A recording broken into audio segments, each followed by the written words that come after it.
మన ప్రభువును రక్షకుడైనటువంటి యేసుక్రీస్తు నామమున మీ అందరికీ మా హృదయపూర్వక వందనాలు తెలియచేస్తూ, దేవుడు గడిచినటువంటి దినములన్నీ కూడా మనల్ని కాచి కాపాడి తన హస్తంలో భద్రపరిచిన విధానమును బట్టి దేవునికి కృతజ్ఞతాస్తుతులు చెల్లిస్తూ, మరి ఈరోజు ఈ ఉదయం మనము జీవముతో ఉన్నాము అంటే ఇది దేవుని యొక్క కృపని మరొకసారి నేను మీకు జ్ఞాపకము చేస్తూ, నేటి దినములలో ప్రతి కుటుంబము కూడా ఆర్థికమైన ఇబ్బందులతో, కుటుంబ సమస్యలతో, అనారోగ్యముతో బాధపడుచున్నటువంటి ఈ దినములలో మనము ఎక్కువగా అనుకునే మాట, ఈ శోధన, ఈ బాధ, ఈ వేదన నాకేనా?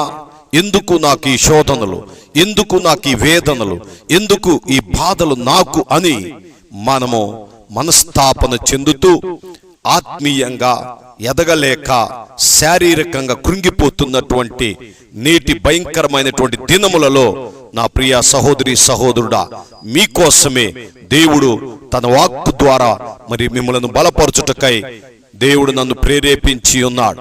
అందుకనే పరిశుద్ధ గ్రంథములో నుంచి కొరింథీయులకు రాసినటువంటి మొదటి పత్రిక 10వ అధ్యాయము 13వ వచనము చూసినట్లయితే, సాధారణముగా మనుషులకు కలుగు శోధన తప్ప మరి ఏదియూ మీకు సంభవింపలేదు. దేవుడు నమ్మదగిన వాడు, మీరు సహింపగలిగినంత కంటే ఎక్కువగా ఆయన మిమ్మల్ని శోధింపబడనీయడు.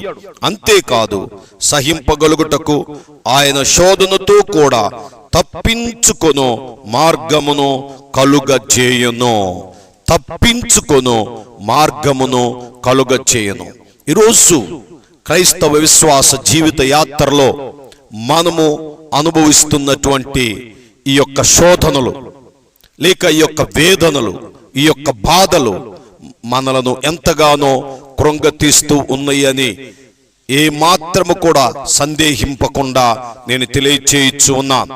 ఎందుకంటే శోధన సహించువాడు ధన్యుడు అని దేవుని వాక్యం చెప్పుచ్చు ఉన్నది. కనుక శోధన అనేటువంటిది కేవలం మనలను పరీక్షించడానికి, మనలను బలపరచడానికి, మనలను ఆత్మీయతలో ఎదిగింప చేయటానికి మాత్రమే ఈ శోధనలు వస్తూ ఉంటాయి. అయితే వాక్యము చెప్పుచున్నది, సాధారణముగా మనుషులకు కలుగు శోధన తప్ప, మనుషులకు కలుగు శోధన తప్ప, మనుషులమైనటువంటి మనకు ఈ శోధనలు దేవుడే కలుగజేస్తూ ఉంటాడు. కనుక ఈ శోధన వచ్చినప్పుడు మనము ఏ మాత్రము కూడా దిగులు చెందకూడదు, భీతి చెందకూడదు, భయపడకూడదు, ఏ మాత్రము కూడా జడియకూడదు. దేవుని వైపు చూడడం నేర్చుకో. ఈ యొక్క చదవబడిన లేఖన భాగంలో నేను మీ ఎదుట 3 అనుభవాలను పెట్టాలని ఆశిస్తూ ఉన్నాను. మొదటిగా, సాధారణముగా మనుషులకు కలుగు శోధన తప్ప మరి ఏదియూ మీకు కలుగదు అనేటువంటిది గమనించండి. ఎందుకంటే ఈ శోధనలు మరి దేవుడు పర్మిషన్ ఇస్తేనే మనలను శోధిస్తాయి. ఎందుకు పర్మిషన్ ఇస్తున్నాడు అని మనలను మనం ఒక్కసారి ప్రశ్నించుకున్నప్పుడు, విమర్శించుకున్నప్పుడు మనలో కలిగేటువంటి ఒక మనస్సు, లేక మన మనస్సు మనకు తెలియపరిచేటువంటి జవాబు మీకే తెలుసు. నా బలహీనత, నా కష్టము, లేక నా ఆలోచనలు, నా తలంపులు దేవునికి వ్యతిరేకము గుండుట వలనే ఈ శోధనలు నాపై దాడి చేస్తున్నాయి అనేటువంటిది మనము గ్రహించగలుగుతాం. అందుకే మనుషులకు కలుగు శోధన తప్ప. ఎందుకంటే లోకరక్షకుడైనటువంటి యేసుక్రీస్తు వారు ఈ భూమిపై జీవించినంత కాలం ఎన్నో శోధనలు ఎదుర్కొన్నాడు, ఎన్నో మరి వ్యతిరేకతలను భరించాడు, ఎన్నో సవాళ్లను ఎదుర్కొన్నాడు. అయినను దేవుడు తన చెయ్యి విడిచిపెట్టలేదు. దేవుని యొక్క పనిలో యేసుక్రీస్తు వారు ఏ మాత్రము కూడా వెనుతిరగలేదు. ఎందుకంటే ఆయన వచ్చిందే ఇదిగో తండ్రి చిత్తమును నెరవేర్చుటకు. ఈరోజు మనము కూడా భూమిపై ఉన్నాము అంటే దేవుని మహిమ కొరకు, దేవుని యొక్క రక్షణ సాక్ష్యము కొరకు దేవుడు మనలను జీవింప చేస్తూ ఉన్నాడు. కనుక ఇట్టి జీవమునిచ్చినటువంటి ఆ దేవాది దేవుడు, ఇట్టి రక్షణను మనకిచ్చినటువంటి ఆ రక్షకుడైనటువంటి యేసుక్రీస్తు వారు మనలను ఏ మాత్రము కూడా చెయ్యి విడిచిపెట్టడు. అందుకనే సాధారణముగా మనుషులకు కలుగు శోధన తప్ప మరి ఏదియు మీకు కలుగదు. ఎంత మంచి దేవుడండి! మనుషులకు కలుగు మరి శోధన తప్ప మరి ఏదియో మీకు సంభవింపలేదు.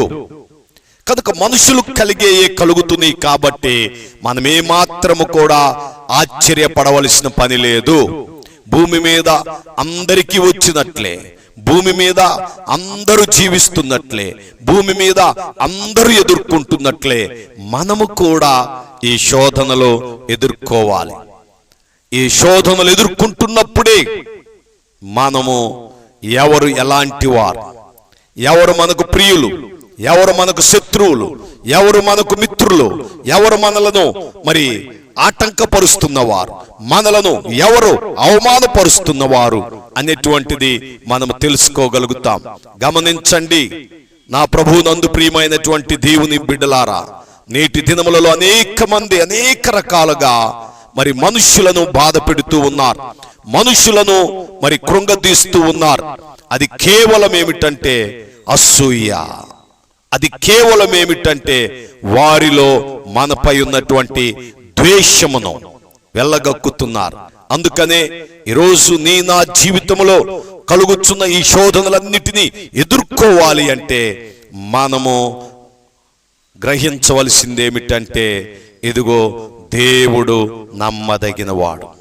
ఈ లేఖన భాగంలో 2వ మాటగా చూసినట్లయితే మరి దేవుడు నమ్మదగిన వాడు, ఆయన నమ్మదగిన వాడు. మనుషులను నమ్ముకొనుట కంటే యెహోవాను ఆశ్రయించుట మేలు. దేవుడు నమ్మదగిన వాడు కనుక మనము కూడా దేవునికి నమ్మకమైనటువంటి జీవితాన్ని జీవించాలి. దేవుని ఎదుట నమ్మకముగా బ్రతకాలి. దేవుని ఎదుట మనము నమ్మకమైనటువంటి ఆరాధికులముగా కనబడాలి. అప్పుడే దేవుడు మన పక్షాన తన కార్యములను జరిగిస్తాడు. ఆయన ఎంతైనా నమ్మదగిన దేవుడు. ఈ లోకంలో మనుషులైనా మారిపోవచ్చేమో, పరిస్థితులైనా మారిపోవచ్చేమో, కానీ దేవుడు ఏ మాత్రము కూడా మారనివాడు. ఆయన నిన్న నేడు నిరంతరము ఏకరీతిగా ఉన్న దేవుడు కాబట్టి ఆయన మార్పు లేని దేవుడు, ఆయన నమ్మదగిన దేవుడు. మనము దేవుని పట్ల ఎంత నమ్మకముగా ఉంటూ ఉన్నాం, మనము దేవుని ఎదుట ఎలాంటి నమ్మకత్వాన్ని మనము చూపిస్తూ ఉన్నాం. నేను 3 విషయాలు, ఈ నమ్మకత్వము దేవుని ఎదుట ఏ విషయాలలో ఉండాలో నేను తెలియపరచాలనుకుంటున్నాను. మొదటిగా ఫెయిత్, విశ్వాస విషయములో మనము దేవునికి నమ్మకంగా ఉండాలి. విశ్వాసము అనునది నిరీక్షించు వాటి యొక్క నిజస్వరూపం. నీ విశ్వాసమే నిన్ను బాగు చేయును, నీ విశ్వాసమే నిన్ను స్వస్థపరచును, నీ విశ్వాసమే నిన్ను కార్యములు చూచేవారిగా మార్చేది. కనుక విశ్వాస విషయములో మనము నమ్మకముగా ఉండాలి. 2వదిగా ఫైనాన్స్, ఆర్థిక పరమైన విషయాలు, దశమ భాగ విషయములో, కృతజ్ఞత కానుకల విషయములో, ఇదిగో దేవుడు మనకిచ్చినటువంటి ధనము విషయములో మనము దేవునికి ఎలాంటి నమ్మకత్వాన్ని చూపిస్తూ ఉన్నాం. దేవుడు మనలను అంచెలంచెలుగా హెచ్చించే కొద్దీ, దేవుడు మనలను మరి అధికమైనటువంటి మేలులతో నింపే కొద్దీ దేవునికి మనము ఆర్థికంగా ఫైనాన్స్ విషయంలో ఎలాంటి నమ్మకత్వాన్ని చూపిస్తున్నాం. ఈరోజు మానవుని యొక్క ఆలోచనలో మరి ఎంతో భయంకరంగా ఉంటూ ఉన్నాయి. ఏమి లేని పరిస్థితుల్లో దేవా నీవిచ్చింది మొత్తం నీకే అంటారు. దేవుడు అతను అధికముగా దీవించినప్పుడు, అధికముగా ఆశీర్వదించినప్పుడు తనకు కలిగిన ఉన్న అంతటిలో కొంచెం ఇటానికి కూడా ఆలోచన చేస్తూ ఉన్నాడు. ఇలాంటి దుర్దినాలలో మరి మనము ఆర్థికమైన విషయాలలో దేవుని ఎదుట ఎలాంటి నమ్మకత్వాన్ని చూపిస్తూ ఉన్నాం. మూడవదిగా కుటుంబ విషయంలో మనము ఎలాంటి నమ్మకత్వాన్ని కలిగి ఉంటున్నాం? కుటుంబములో నమ్మకత్వాన్ని కలిగి ఉంటున్నామా? సంఘములో నమ్మకత్వాన్ని కలిగి ఉంటున్నామా? ఇదిగో దేవుడు నీకు ఇచ్చినటువంటి ఆ గృహ పాలన లేకపోతే గృహ నిర్వాహకత్వంలో ఎలాంటి నమ్మకాన్ని మనము చూపిస్తూ ఉన్నాం? కనుక ప్రభువునందు ప్రియమైన దేవుని సంఘమా, దేవుని బిడ్డలారా, ఈ మాటలు వినుచున్న నా ప్రియ సహోదరి సహోదరుడా, ఇదిగో దేవుడు నమ్మదగిన వాడు. ఆయన నమ్మదగిన వాడైనప్పటికీ మనము అపనమ్మకస్తులం అయినను దేవుడు మన ఎదుట ఇదిగో కోరుకుంటున్నటువంటిది ఏమిటంటే నమ్మకముగా జీవించమని. నమ్మకమైన వానికి మెండుగా దీవెనలు కలుగును. ఆ నమ్మకత్వాన్ని మనము కనబరచాలి. మూడవదిగా చూసినట్లయితే మరి మిమ్మును శోధింపబడనీయడు, అంతేకాదు సహింపగలుగుటకు ఆయన శోధనతో కూడా తప్పించుకొను మార్గమును కలుగజేయువాడు. తప్పించుకుని మార్గమును కలుగజేయువాడు. నీ ఎదుటెన్నో శోధనలు ఉన్నాయి, నీ ఎదుటెన్నో మరి బాధలున్నాయి, నీ ఎదుటెన్నో ఆర్థికమైనటువంటి ఇబ్బందులు నిన్ను వేధిస్తున్నప్పటికీ కూడా ఇదిగో నీవు ఒక మనిషి అని జ్ఞాపకం చేసుకో. శోధనలో ఓర్పు కలిగుండు, శోధనలో ఒక సహనమును కలిగుండు. దేవుడు నమ్మదగిన వాడని గుర్తెరుగు. మూడవదిగా తప్పించుకొని మార్గమును కలుగజేయువాడు ఆయనే. కనుక మనము శోధనలో ఉన్నప్పుడు దేవుణ్ణి నమ్మాలి. దేవుణ్ణి నమ్మినప్పుడు ఆయనే మన పక్షాన తప్పించుకొని మార్గమును కలగజేస్తాడు. తప్పించుకుని మార్గమును మన ఎదుటుంచుతాడు. ఎందుకంటే మనము నిస్సహాయతలో ఉన్నప్పుడు, మనము చేతగాని పరిస్థితుల్లో ఉన్నప్పుడు, మనము సర్వస్వమును కోల్పోయినప్పుడు దేవుడు మన పక్షాన కలగజేసేటువంటి ఆ మార్గము ఆశీర్వాదకరమైన మార్గం. దేవుడు మన పక్షాన చూపించేటువంటి ఆ కృప శ్రేష్టమైనటువంటి కృప. కనుక అలాంటి కృపలో మనం ఎదగాలి అంటే, అలాంటి ఆశీర్వాదకరమైన మార్గములో మనము ముందుకు సాగిపోవాలి అంటే ఈ శోధనలు రాక తప్పవు. శోధనలు మరి జయించాలి. శోధనను జయించిన వాళ్ళనే దేవుడు తన యొక్క సంఘములో, తన రాజ్యములో స్తంభములుగా ఉంచుతాడు. కనుక నా ప్రభువునందు ప్రియమైనటువంటి దేవుని బిడ్డలారా, ఈ మాటలు వినుచున్న నా ప్రియ సహోదరి సహోదరుడా, ఈ దినమున దేవుడు నిన్ను బలపరుస్తూ ఉన్నాడు. శోధనలు రాక తప్పో, అయితే దేవుడు నమ్మదగిన వాడని గ్రహించు.